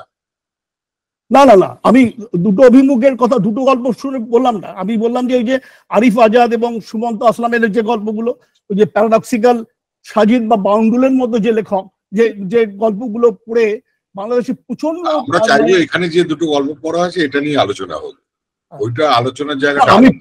আমি ওনাদের কাছে পেয়েছি বলে আমার একটু ওই মানে বিশেষ করে মুজাফফর হোসেনের মধ্যে একজন প্রবন্ধকারও আছেন, তো সেইটা একটু আমার মনে হয় আমি 1 মিনিট সময় নিতে পারি, এটা নিয়ে আসলে করার সুযোগ এখানে নাই। আমি আমাদের লেখা ধরে না, আমি জেনারেল ট্রেন্ড নিয়ে, যে বাংলাদেশের সাহিত্যের সেটা দুর্ভাগ্যের জায়গা বলি না চ্যালেঞ্জের জায়গায় বলি আমি জানি না, আমাদের একটা বড় জায়গা আছে, সেটা হলো মৌলবাদ বিরোধী আমাদের সবসময় একটা মুভমেন্ট থাকে সাহিত্যের মধ্যে দিয়ে, সেই ফিকশনের মধ্যে বলি আর নন ফিকশন বলি, আমাদের রেগুলার অ্যাক্টিভিজমের মধ্যে দিয়ে বলি। ফলে আরিফ আজাদ আমাদের মেইন স্ট্রিমকে ধারণ করে না, আমরাও আরিফ আজাদকে আমাদের মূলধারার যে সাহিত্য, শুধু এইটা বোঝার জন্য যে আমাদের সাহিত্য কতটা প্রগতিশীল জায়গার নেতৃত্বের জায়গা আছে সেটা বোঝার জন্য আপনার শুধু সামান্য উদাহরণই যথেষ্ট, যে আল মাহমুদের মতো বড় কবি, যিনি নিশ্চয়ই কলকাতায় সবাই মনে করবেন যে বাংলা ভাষার শ্রেষ্ঠ কবিদের একজন, তাকে পর্যন্ত তার যখন মতাদর্শিক পরিবর্তন হয়, মৌলবাদীর দিকে ঝুঁকে পড়েন, তাকে পর্যন্ত বাংলাদেশের মূলধারা থেকে বলা যায় যে আলোচনা চর্চা থেকে তিনি সরে যান। তার কবিতার শক্তি থাকা সত্ত্বেও। মানে আমাদের এই জায়গাটা মূলধারা সাহিত্যে আরিফ আজাদ যেটা, আমরা তাকে লেখক বলে মনেই করি না, এবং তিনি আসলে লেখক না, তিনি একটা তার যে ধর্মীয় রিলিজিয়াস যে জায়গা থেকে একটা মিশন নিয়ে এসছেন, যে মিশনটা আমাদের এখানে যাকে হত্যা করা হয়েছে অভিজিৎ রায়, যে মিশনটা আমাদের ধরুন হুমায়ুন আজাদ যে ধারাটা প্রতিষ্ঠা করতে চেয়েছিল, প্রগতির ধারা, মুক্তমত চর্চার ধারা, সেই ধারার বিকল্পে গিয়ে সে একটা মৌলবাদী চেতনা প্রতিষ্ঠার কাজ করছেন আরিফ আজাদ, যে ব্যক্তি আত্মগোপনে থেকে, তার নামটা আমরা জানি না, ছদ্মবেশে লিখছে, এবং সেটা কোনো সাহিত্যের টেক্সট না, মানে তাকে নিয়ে আলোচনা করার সময় নষ্ট। সুমন্ত আস্তামও যেটা করছেন, এটা একটা স্যাটায়ার ধর্মী টেক্সট সিরিজ করছিলেন, সেটা খুব আমাদের এখানে আলোড়ন তুলেছিল, এবং রাজনৈতিক স্যাটায়ার ধর্মী, যেটা বাউন্ডুলে, কিন্তু এমনিতেই তার সাহিত্য জনপ্রিয় ধারার। কিন্তু আমাদের সাহিত্য বুঝতে হলে, আমাদের সাহিত্যের যে যারা প্রধানত সিরিয়াস ধরনের লেখালেখি গুলো করেন, যারা আখতারুজ্জামান ইলিয়াসের এই উত্তরসূরি, শহীদুল জহিরের উত্তরসূরি, হাসান আজিজুল হক উত্তরসূরি, দুঃখের বিষয় যে সেই লেখকদেরকে আপনারা খুব কম চেনেন। আমি এটা দায়িত্ব নিয়েই বলছি, আমি কলকাতায় খুব ঘন ঘন যাই, আমার বন্ধুরা লেখক, অনেকেই লেখক, আপনারা সেই লেখকদের কম চেনেন। আপনারা হুমায়ুন আহমেদকে চিনতে পারেন, হুমায়ুন আহমেদের অবশ্যই একটা বৃহত্তর পাঠক শ্রেণী আছে, কিন্তু বাংলাদেশের যে সংকটটা বললাম, এই সংকটে যুদ্ধ আমাদের করতে হয়, যে রাজনীতির পরম্পরার কথা বললেন ইলিয়াস, সেই রাজনীতির পরম্পরা, সেই যুদ্ধটা আমাদের করতে হয়। এখানে হয়তো এক দুটি গল্পে আসলো না, কিন্তু এই যুদ্ধটা করি বলে আমাদের অনেক গল্প, অনেকগুলো মিডিয়া অনেক সময় প্রকাশ করতে পারে। এইটুকু জেনে নিন যে আমাদের সংগ্রামটা, আপনাদের ওখানেও মৌলবাদ বিরোধী একটা সংগ্রাম আমাদের করতে হয়। তো আমাদের এই সংগ্রামটা খুব তীব্র। আরিফ আজাদের মতো সকল যারা রাইটার না, তাদেরকেও যেমন আপনি চিনছেন, সেটাও আমাদের সংগ্রামের জায়গা, যে তারা পৌঁছে যাচ্ছে নানান ভাবে মানুষের কাছে, কিন্তু আমাদের যারা আসলেই ভালো লেখক তারা পৌঁছতে পারছেন না। তো এটাও কলকাতার আপনারা যারা আছেন তাদেরকে একটু সচেতন হওয়া দরকার, যে আপনারা বাংলাদেশের কাদেরকে পড়বেন, এবং দেখা যাবে রিজিয়া রহমান বা আলাউদ্দিন আল আজাদ, এরকম যে অনেকেই শক্তিশালী লেখক ছিলেন, যাদের কে আপনারা হয়তো ওইভাবে আপনারা হয়তো পড়েছেন, কিন্তু আমি জেনারেলি বলছি কিছু পরিচিত জাকি তালুকদার বা সেলিনা হোসেন, এদেরও লেখা আবার আমাদের অনেক লেখক আছেন, আহমদ মোস্তফা কামাল, শাহিন আখতার, নাসরিন জাহান, হাকিমুর রহমান, সাদাত হোসেন, অনেক প্রচুর লেখক আছেন। সাদাত হোসেন না, সেটা সাদাত হোসেন না, আমি বলছি যারা আমাদের ওই পরম্পরাকে, ইলিয়াসের পরম্পরাকে ধারণ করেন এবং একটা সাহিত্যের একটা ডিসকোর্স তৈরি করছেন ওই হাসান আজিজুল হক থেকে এসে, ওই ধারাবাহিকতা এসে। যাই হোক, আমি মনে হয় আলোচনা আছে না, অন্য একদিন যদি আপনার সুযোগ হয়, বাংলাদেশের সাহিত্যের একটা পারস্পরিক আলোচনার জায়গা আলোচনা করা যেতে পারে, বসা যেতে পারে। আচ্ছা, কাকুলি দেবনাথ হাত তুলেছে, কাকুলি কি বলে বলো? প্রথমেই আমি দুজন লেখককেই কথামালার তে আপনাদের গল্প পড়ার জন্য বা এত ভালো দুটো গল্প শোনানোর জন্য আপনাদেরকে অনেক শ্রদ্ধা এবং অভিনন্দন জানাই। আমি মজফর বাবুর যখন পড়বার আগে বললেন আমি পড়িনি, এরা খুব কম পাঠ করেছি গল্প। সত্যি বলতে কি আপনাদের মানে আপনাদের উচ্চারণ ভঙ্গি তো আমাদের পশ্চিমবঙ্গের মানুষদের থেকে খানিকটা আলাদা, তাই হয়তো গল্পগুলো আমাদের কাছে আরো বেশি ভালো লাগলো বা শুনতে বেশি মধুর লাগলো, এটা বলি। আর মজফর বাবুর লেখা গল্পটা, সত্যি কথা বলতে কি, ওনার গল্পটা যখন আমি শুনছিলাম, এত সুন্দর উনি ছবি মতো এঁকেছেন গল্পটাকে। গল্প তো মূলত আমরা শব্দ দিয়ে আঁকি, আমি যেন দেখতে পাচ্ছিলাম একটা বটগাছের সামনে নদী বয়ে যাচ্ছে, দুজন চা খেতে বসেছেন। যখন গল্পটা শুরু হলো, আমার কেন জানি না মনে হলো এমন তো হয় অনেক সময়, আমরা কোনো দোকানে হয়তো রোজই যাওয়া হচ্ছে, দুজন পাশাপাশি বসছেন, অথচ দুজন দুজনের সাথে চেনেন তো নাই, কখনো কথা বলার ইচ্ছেটাও মনে আসে না।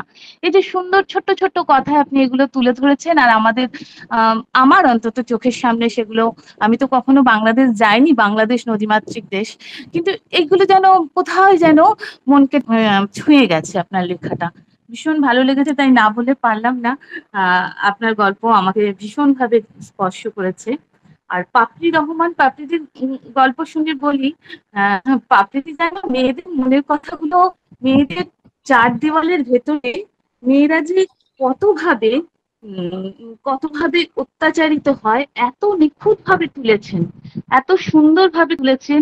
অবদমিত যে অপত্য স্নেহ, সেই স্নেহটাকে আমরা আমরা এখনো দেখতে পাই যে মানে এখনো অনেক বাড়িতেই যাদের বাচ্চা কাচ্চা হয় না তাদের বাড়িতে যেন বিড়াল বেশি পোষা হয়, তারা বিড়ালকে বাচ্চার মতোই ভাবে। তাই এই যে ছোট ছোট জিনিসগুলো তুলে ধরেছেন এটা তো ভালো লেগেছে, কিন্তু আমার সবচেয়ে যেটা ভালো লেগেছে সেটা হচ্ছে উনি অনেক বড় সাংঘাতিক কথাকে এত মানে নিখুঁত ভাবে প্রকাশ করেছেন, অথচ এতটুকু উচ্চকিত মনে হয়নি। 3টি বিড়াল ঝুলছে, কি সাংঘাতিক কথা! এই কথাটা বলার আগে কতগুলো শব্দ খরচ করা যেত, কিন্তু উনি কোনো শব্দ খরচ করেননি, জাস্ট 3টি বিড়াল ঝুলছে, তাই দিয়ে উনি বুঝিয়ে দিয়েছেন। তো এইগুলো আমি সত্যি কথা বলতে কি পাপড়ি রহমানের কাছ থেকে এগুলো শিখলাম। অনেক ধন্যবাদ দুজন লেখককে যে আমাদের এত ভালো দুটো গল্প শোনালেন। কথামালাকে ধন্যবাদ যে আমাদের সেই সুযোগটা এনে দিয়েছে। এইটুকু। প্রদীপ কুমার দে সরকার হাত তুলেছ, প্রদীপ কি বলে বলো? তো প্রথমেই দুজনকে ধন্যবাদ জানাই এবং একটা বিরাট ধন্যবাদ জানাতে হবে কথামালাকে যে আমাদের পাশের দেশের এবং আমাদের বাংলা ভাষাকে যারা বিশ্ব সাহিত্যে মানে সারা পৃথিবীতে যারা প্রায় টিকিয়ে রেখেছেন বলতে গেলে এই মুহূর্তে, তা সেই দেশের দুজন লেখককে এখানে ডেকে আনার জন্য। এবার দুটো গল্পের কথাই বলি। দুটো গল্পের নামের মধ্যে কিন্তু অনেক কিছু বলা রয়েছে। একটা হচ্ছে স্মৃতির দরজা খুলে, মুজাফফর বাবুর যে গল্পটা, মুজাফফর হোসেনের গল্প। স্মৃতির দরজা খুলে উনি একদম পরিষ্কার বলেই দিচ্ছেন যে উনি স্মৃতিতে ঢুকছেন। ওই যে বটগাছতলা থাকতেও পারে, নাও থাকতে পারে, নদী থাকতেও পারে, নাও থাকতে পারে। উনি সেই মানুষটার সঙ্গে, যে বয়স্ক মানুষটার সঙ্গে দেখা করছেন, সেই বয়স্ক যে মানুষ, সেই মানুষ থাকতেও পারেন, আবার স্মৃতিও হতে পারেন। এই যে পুরো ঘটনাটাকে উনি বলেছেন, অসম্ভব সুন্দরভাবে একটা চিত্র তৈরি করেছেন। আর মাঝখানে একজন বলছিলেন বিহার থেকে বাংলাদেশে আসা। বিহার থেকে, বিহারের অনেক লোক বাংলাদেশে থাকতো, বিহার থেকে অনেক লোক গিয়ে বাংলাদেশে থাকতো, এটা আমরা পুরনো সাহিত্য পড়লেও বুঝেছি এবং আমাদের যারা পূর্বজদের কাছ থেকেও শুনেছি এসব কথা। এটার খুব নতুন কিছু নয়। যাই হোক, কিন্তু উনি খুব সুন্দরভাবে চিত্রটা তুলে ধরেছেন এবং সমস্যাগুলোকে, মানে সামাজিক সমস্যাগুলোকেও সুন্দরভাবে ওখানটাতে ছোট ছোট কথার মাধ্যমে, ছোট ছোট ঘটনার মাধ্যমে অপূর্ব বলেছেন। এবং মুজাফফর হোসেনের এই গল্পটার পরে যেটা হলো, আমি এখন তো এখানে আইপিএল চলছে, আইপিএল এর ভাষাতে বলি যে চালিয়ে 25 বলে 50 রান করে দিয়ে চলে গেলেন উনি। তারপর মোহিত হয়ে রয়েছি ওনার গল্পে। পাপড়ি রহমানের গল্প শুনতে গিয়ে বিড়ালিনী, পাপড়ি রহমানের গল্প শুনতে গিয়ে প্রথমে ভাবছি যে এত ঠুকে ঠুকে খেলছেন কেন, কি বলতে চাইছেন? শুধু বিড়াল নিয়ে ঘেটে যাচ্ছেন। বিড়ালের মধ্যে থেকে একটা যে কথাটা উনি শেষ পর্যন্ত বলতে শুরু করলেন, সেটা কিন্তু একদম অন্য মাত্রায় চলে গেল, যার জন্য গল্পের নাম বিড়ালিনী। আমার মনে হয় পাপড়ি রহমান নিজে বলতে পারবেন এটা। বিড়ালিনী বলতে উনি যাকে নিয়ে, এই যে মহিলাকে নিয়ে গল্পটি বলছেন, মহিলা তো নিজেও বিড়ালিনী মনে করছেন নিজেকে। আমার যেটা মনে হয়েছে গল্পটা শুনতে শুনতে, সেই বিড়ালের সঙ্গে তার কিন্তু কোনো তফাৎ থাকছে না। সে নিজে কিন্তু মানে অনেক কিছুই বিড়ালের থেকেও যেন বিড়ালেরও তাও স্বাধীনতা রয়েছে কিছু, সেও কোথাও চলে যেতে পারে, কোথাও তার নিজের ইচ্ছে কিছু করতে পারে। কিন্তু উনি একটি মানে নিজের ইচ্ছে ওই যে ছোট বিড়ালটিকে তুলে আনতে পারছেন না, যেন নিজের ইচ্ছে সন্তানকেও নিয়ে আসতে পারছেন না, এরকম একটা ভাবনা যেন আমি পরবর্তীকালে গল্পটার শেষটার দিকে গিয়ে মনে হচ্ছে যে এই জায়গাতে হয়তো পৌঁছে যাচ্ছেন। যাই হোক, দুজনকেই অনেক ধন্যবাদ দুটি ভিন্ন মাত্রার গল্প শোনানোর জন্য। এবং দুটো গল্পের মধ্যে আরেকটা দারুণ মিল আছে, দুটো মানে সামাজিক সমস্যা তুলে ধরেছেন। একটা মানে দু রকম ধরনের সমস্যা। আর আরেকটা জিনিস, কথোপকথন নেই এই গল্প দুটোতে। এই দুটো গল্পই এই জায়গাটাতে আবার একটা মিল আছে। অসাধারণ দুটো গল্প। পাপড়ি রহমানের গল্পটা যেটা বললাম, যে প্রথম দিকে ভাবছিলাম এত ঠুকে খেলছেন কেন, কি বলতে চাইছেন প্রথমে বুঝতে একটু সমস্যা হচ্ছিল, যে পরবর্তীকালে গিয়ে বুঝতে পারলাম উনি কি কোথায় নিয়ে ফেলতে চাইছেন এবং কি বলতে চাইছেন। দুজনকেই অনেক ধন্যবাদ এবং আবার ভাষা ও ভবিষ্যৎ এবং কথামালাকে ধন্যবাদ এরকম একটা সুন্দর মনোজ্ঞ অনুষ্ঠান আয়োজন করার জন্য। নমস্কার। তোমাকেও ধন্যবাদ প্রদীপ। বিশ্বজিৎ পান্ডা, একটু বলো গল্প দুটো নিয়ে। না, আমি আলাদা করে আর কিছু বলার নেই। দুটো গল্প নিয়ে যে আলোচনা হয়েছে, সে আমার নতুন করে কিছু বলার নেই। শুভ্রাংশু কিছু বলো। শুভ্রাংশু রায়। প্রথমে আমি ভাষা ও ভবিষ্যৎ এবং কথামালা দুই উদ্যোগকেই স্বাগত জানাই, ধন্যবাদ জানাই আমাদের এরকম একটা অনুষ্ঠান দেওয়ার জন্য। যে গল্প শোনার জন্য আমরা অপেক্ষা করে থাকি, কারণ সারা পৃথিবীতে যখন বাংলা ভাষার একটা অনেকটাই দায়িত্ব নিয়েছে আমার পাশের বাংলাদেশ, এবং যে বাংলাদেশের কে না দেখলে, যে বাংলাদেশের কথা না শুনলে আমার বাঙালিত্ব অপূর্ণ থেকে যায়, আমি তো মনে করি। তো সেই বাংলাদেশে গিয়েও সেটা আমি বুঝেছিলাম, আর এখন আমরা বুঝছি এই দুটো গল্পের পড়ে। এই দুটো গল্প নিয়ে অনেক আলোচনা হয়েছে। আসলে একটা অভিযোজনের ব্যাপার চলে, এই দুটো গল্পেই সেই অভিযোজনের ব্যাপার আছে। যখন লেখক গল্প লেখেন তখন তার তো একটা উদ্দেশ্য থাকে যে পাঠক তার এই গল্পটা পড়ে কোন জায়গায় যাবে। আমাদের এই এখনকার অভিযোজনের মধ্যে মানুষের অনেক পরিচয়, মানুষের অনেক সত্তা, মানুষের অনেক স্তর আছে। এই স্তরের মধ্যে যত সংঘাত হয়, তত এই সংঘাতের সঙ্গে সংঘর্ষ হয়, আমার মানবিকতা নির্মাণ হতে থাকে। মুজাফফর হোসেন এবং পাপড়ি রহমান এই দুজনের গল্পের মধ্যেই আছে এই সংঘর্ষ এবং নির্মাণের কথা এবং অভিযোজনের কথা। যে গল্পের মধ্যে, দুটো গল্পের মধ্যেই মানে বিশেষ আলোচনায় যাচ্ছি না, কিন্তু যে দুটো গল্প পড়ে আমার তখন মনে হয় যে মানুষের মধ্যে এই যৌনতার প্রকাশ কেন? তাহলে কি আমরা এই দুটো গল্পে পড়ে কিছু শিখবো না, যে এই যৌনতাকে কিরকম ভাবে সংযম একটা জায়গায় নিয়ে যেতে পারা যায়, যেখানে মানবিকতাটার উত্তরণ হয়। যে প্রকৃতির মধ্যে আমরা আছি, দুটো গল্পের মধ্যেই আছে নদী এবং বটগাছ, আর থাকতেও পারে না থাকতেও পারে, কিন্তু আছে। এই প্রকৃতির মধ্যে তো আমরা আছি, তাহলে এই প্রকৃতির মধ্যে যদি আমরা অভিযোজন করতে পারি, তাহলে আমরা কেন এই নিজেদের এই জায়গাগুলোকে শুধরে নিতে পারবো না? আমার মনে হয় লেখক যখন লেখেন তখন লেখকের এই লেখার মধ্যেও থাকে। দুটো গল্পের মধ্যে যেমন আছে, পাপড়ি রহমানের একটা আমি ইন্টারভিউ শুনছিলাম, তিনি বলছিলেন একটা জায়গায় ছোট গল্প হচ্ছে চোরা লণ্ঠনের আলো। তো পাপড়ি রহমানের এই গল্পের মধ্যে সেই চোরা লণ্ঠনের আলো আছে। ছোট গল্পের আঙ্গিক এবং চরিত্র দুটোকেই তিনি ওই জায়গায় নিয়ে গেছেন। কিন্তু পাপড়ি রহমান ছোট গল্পের আরেকটা সংজ্ঞাও দিয়েছেন সেই ইন্টারভিউতে, যেখানে তিনি বলছেন যে এটা যেন একটা বিশাল এমব্রয়ডারির একটা টুকরো। এই বিশাল এমব্রয়ডারির যে ব্যাপারটা, সেটা পেলাম মুজাফফর হোসেনের গল্পে। এই বড় এমব্রয়ডারির মধ্যে কিন্তু অনেক কিছু কথা আছে, যে কথায় কখনো রাজনীতি তো আছেই, দুটো গল্পের মধ্যে প্রচন্ড ভাবে রাজনীতি আছে, তো সেই রাজনীতি তো কখনো উচ্চকিত হতে পারে না। উচ্চকিত হলে তখন সমস্যা হয়, যে সমস্যা আমাদের কিছুক্ষণ আগে দেখা গেছিল। সেই সমস্যা থেকে লেখক কিরকম ভাবে সূক্ষ্মভাবে আমাদের উত্তরণ করতে পারবে, এই দুজন লেখকের মধ্যেই আছে। সুতরাং এই দুটো গল্পই প্রচন্ডভাবে রাজনৈতিক, প্রচন্ডভাবে মানবিক, এবং আমাদের এই বাংলা ভাষাকে আরো উন্নত করার জন্য আমাদেরকে এই আজকের যে প্রয়াস, সেই প্রয়াসটা নিয়ে গেছে। ঠিক মানে সূক্ষ্ম সূক্ষ্ম ব্যাপারগুলো অনেকে আলোচনা করেছেন, খুব ভালো লেগেছে। এই আলোচনার জায়গাটাকেও যারা যারা আলোচনা করেছেন তাদেরকেও ধন্যবাদ, দুই লেখককে ধন্যবাদ, এবং আমি আবার এই দুই উদ্যোগকে, যারা উদ্যোগের মধ্যে আছেন তাদেরকে ধন্যবাদ এবং কৃতজ্ঞতা জানাই। আমি এই গল্প দুটো শুনে তো মানে অনেকটা মানে স্টান্ট হয়ে গেছি, এত ভালো গল্প।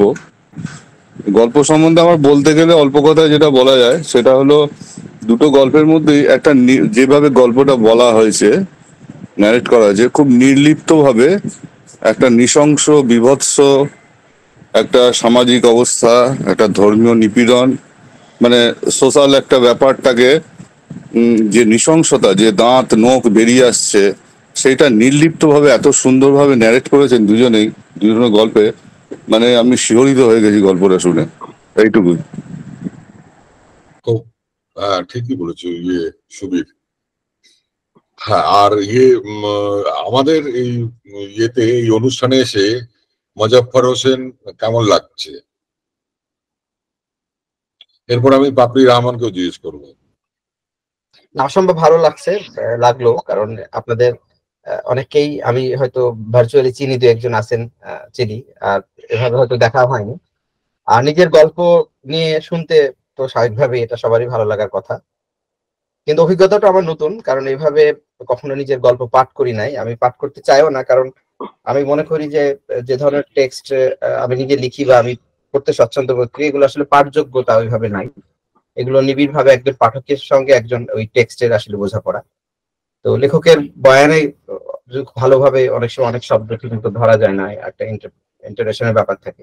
তো এনিওয়ে, আমার আপনাদের এই আয়োজনটা খুব মহৎ, কারণ এই সময় আমি লক্ষ্য করলাম যে আপনারা 1.5 ঘন্টার মতো সময় একসঙ্গে এভাবে আছেন, গল্প শুনছেন, গল্প নিয়ে কথা হচ্ছে, সাহিত্য নিয়ে কথা হচ্ছে, এবং নিশ্চয়ই এই আড্ডাটা হতে থাকে আপনাদের, সেটা ভার্চুয়ালি হোক বা আপনাদের একসঙ্গে বসে ফিজিক্যালি হোক।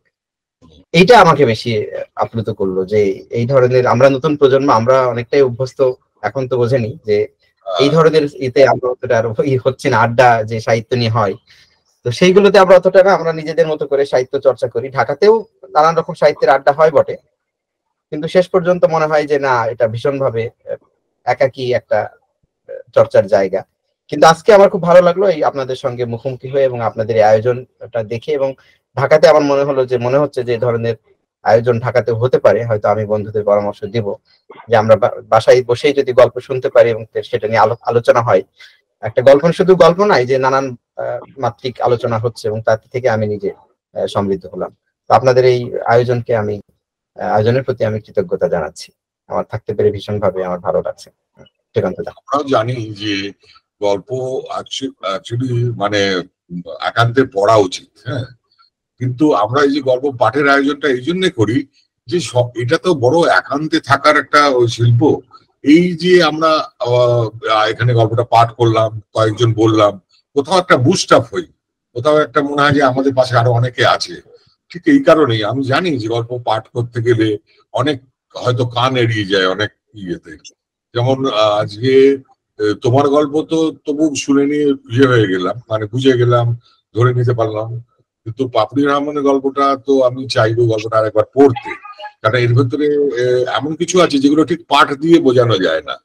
হ্যাঁ, তবু এই যে আমরা একসাথে হয়েছি এবং একসাথে গল্প করছি, আলোচনা করছি, এটা আমাদের আলাদা একটা মনে জোর দেয়, মনে হয় আমি খামোখা একা একা লিখছি না, আরো 2-1 জন আমার লেখা পড়ছে। আর তোমাদের দুজনের গল্পই খুবই ভালো।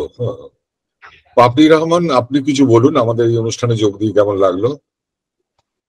ধন্যবাদ দাদা। যে আজকের দিন বা ভাষা ভবিষ্যৎ এবং কথামালার এই আয়োজন আমার কাছে মানে একদম অন্যরকম একটা অভিজ্ঞতা।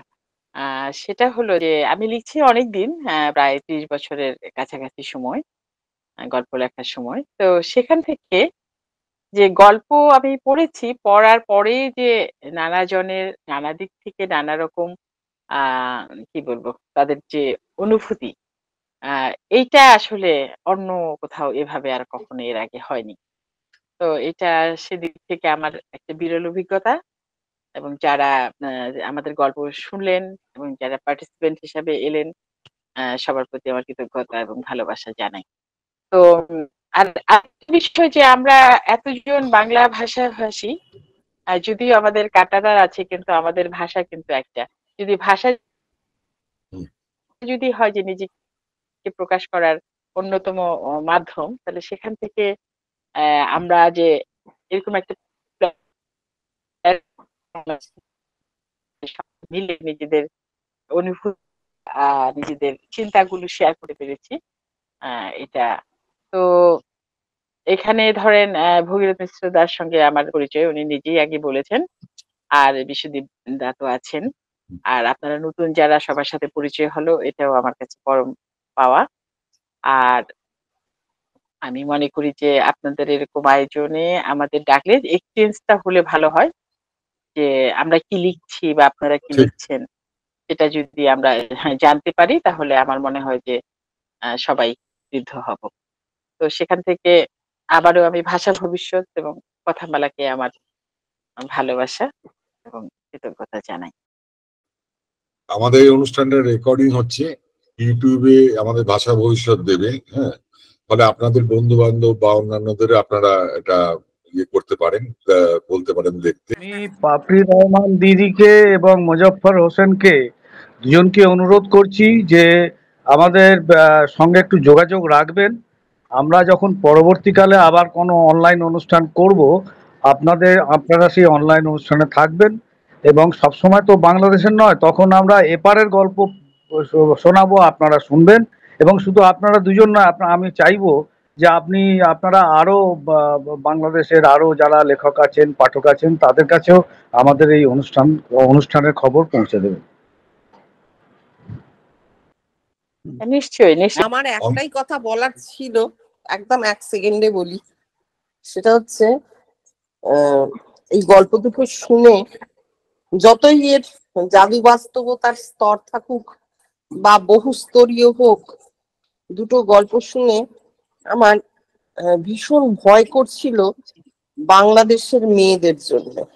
আমরা ঠিক এতটা নৃশংস নগ্ন অত্যাচার আমি আমার মানে আন্তরিক সমবেদনা বলবো না, সম অনুভূতি জানাই। নির্যাতন আমাদের এখানে লোয়ার লেভেলে হয় একদম এই নির্যাতন। ফলে এটা শুধু বাংলাদেশের না, এটা নারীদের জন্যই এটা খুবই মানে আশঙ্কা। না না, সেটা তো নিশ্চয়ই হয়, 100 বার হয়। কিন্তু যে মধ্যবিত্ত জীবন থেকে পাপড়িদি লিখেছেন গল্পটি, সেই মধ্যবিত্ত জীবনে আমরা খুব একটা এটা দেখতে পাই না। না না, এটা তোমার অভিজ্ঞতা নেই, কিন্তু আমার অভিজ্ঞতায় আছে। না, আমি এই দুটি গল্প সম্বন্ধে স্পেশালি কিছু বলতে চাই না, কিন্তু আমার যেহেতু আমার বর্তমান কাজের যে কাজটা আমরা করছি, তার ফলে বাংলাদেশের সাহিত্যের সাথে আমার পরিচয় বেশ কিছুটা হয়েছে গত 1-1.5 বছরে। দুটো এর থেকে আমি কথা বলবো। এই পরিচয় হওয়ার পরে আমি বুঝতে পেরেছি যে বাংলা সাহিত্যের সত্যি যথেষ্ট পড়া আমার হয়নি। তার কারণ খুব দুর্ভাগ্যজনকভাবে প্রচন্ড শক্তিশালী লেখক এবং লেখিকাদের লেখা এবং তার নাম পর্যন্ত আমি জানতাম না।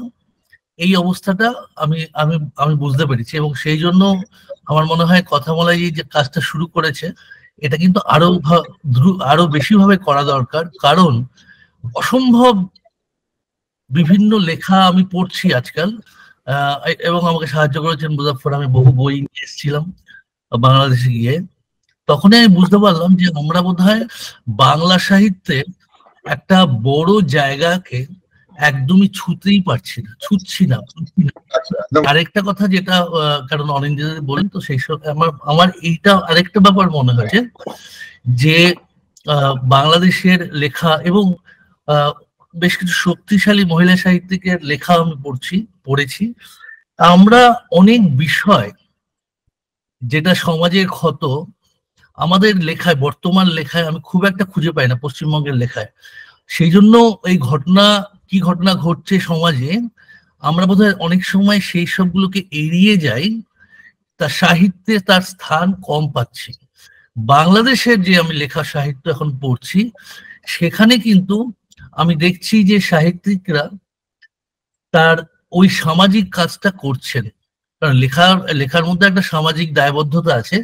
আমি সেই সামাজিক দায়বদ্ধতা এবং সত্যকে সত্য বলে লেখা এবং সেটা সাহিত্য হিসাবে তবু রাখা, এই যে কঠিন কাজটা, এটা আমি বাংলাদেশের বর্তমান সাহিত্যে যেটুকু পড়েছি আমি দেখতে পেয়েছি।